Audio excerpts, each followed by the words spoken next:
D'hier à aujourd'hui, la ville d'Abidjan connaît des pluies. Ses habitants de la commune de Cocody, quartier Engré, laissent entrevoir qu'ils ne s'attendaient plus ou moins pas à cette fréquence de pluie. Pourtant, la Sodexam avait annoncé des intempéries. 6h30, au moment de me lever pour la messe, que j'ai vu qu'il pleuvait. À cette pluie aujourd'hui, je ne m'attendais même pas à cela. L'an passé, il y avait des messages. Cette année, je n'ai pas encore reçu de message par rapport à la météo. Voilà. Si on ne constate pas de dégâts dus à l'eau de ruissellement, malgré l'intensité de la pluie qui est tombée, cependant, ce chauffeur de taxi affirme une perturbation au niveau de son activité. On a commencé même à 10h à travailler. À cause de la pluie là, bon, ça n'a rien fait comme dégâts. Je suis allé à Marcory, Yopougon, à Bobo. Des matins jusqu'à 10h, bon, on peut faire au moins la moitié des recettes. Mais à cause de la pluie là, on est sorti à 10h. Donc bon, ça, en tout cas, ça agit sur nos recettes. Il est presque 11h, il tombe encore de fines gouttes.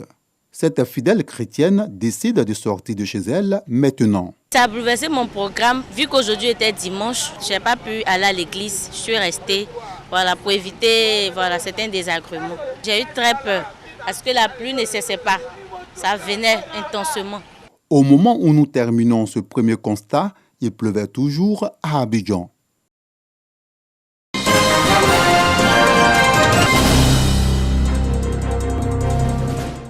Hier, c'était la première très grande pluie.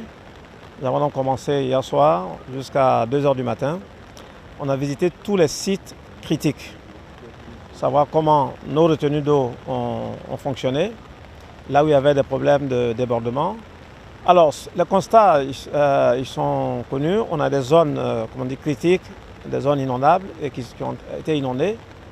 Et la raison, c'est il y a des retenues à faire en amont de ces zones-là qui ne sont pas encore faites. Et tant qu'on n'aura pas construit ces retenues, on a ces risques d'inondation. Ce qu'on a vu du côté de la Palmeraie, zone de la rue Ministre, par exemple, nous avons dédoublé les canalisations d'un côté, ce qui fait qu'il y a une zone où le problème est réglé.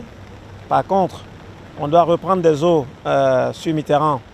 On est en train de faire des travaux également tout le long de Mitterrand, quand vous allez sur la route de Benjerville. Tant que ces travaux ne sont pas terminés, les eaux vont toujours venir sur leur chemin naturel. Notre objectif cette année, c'est 0 mort lié aux inondations. Pour l'instant, je peux dire, Dieu merci, on garde les doigts croisés.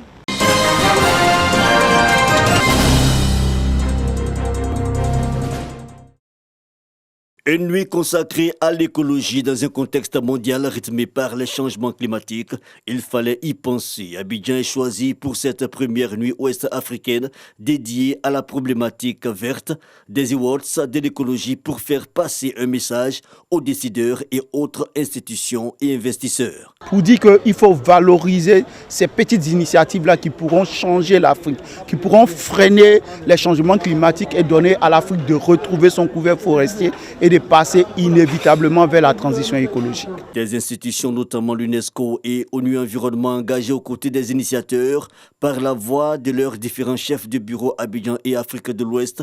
Les awards, organisés par le réseau des experts ouest-africains pour l'écologie REFAC, ont désigné les meilleurs des 266 candidats issus de 10 pays africains dans 4 catégories. La Guinée est la deuxième exportatrice de bauxite dans le monde entier après l'Australie. Donc pourquoi ne pas inviter les gens, chaque citoyen guinéen, chaque citoyen de l'Afrique et du monde entier, à planter au minimum un arbre à l'occasion de son anniversaire. Dans nos forêts, il y a beaucoup d'essences qui contiennent des huiles.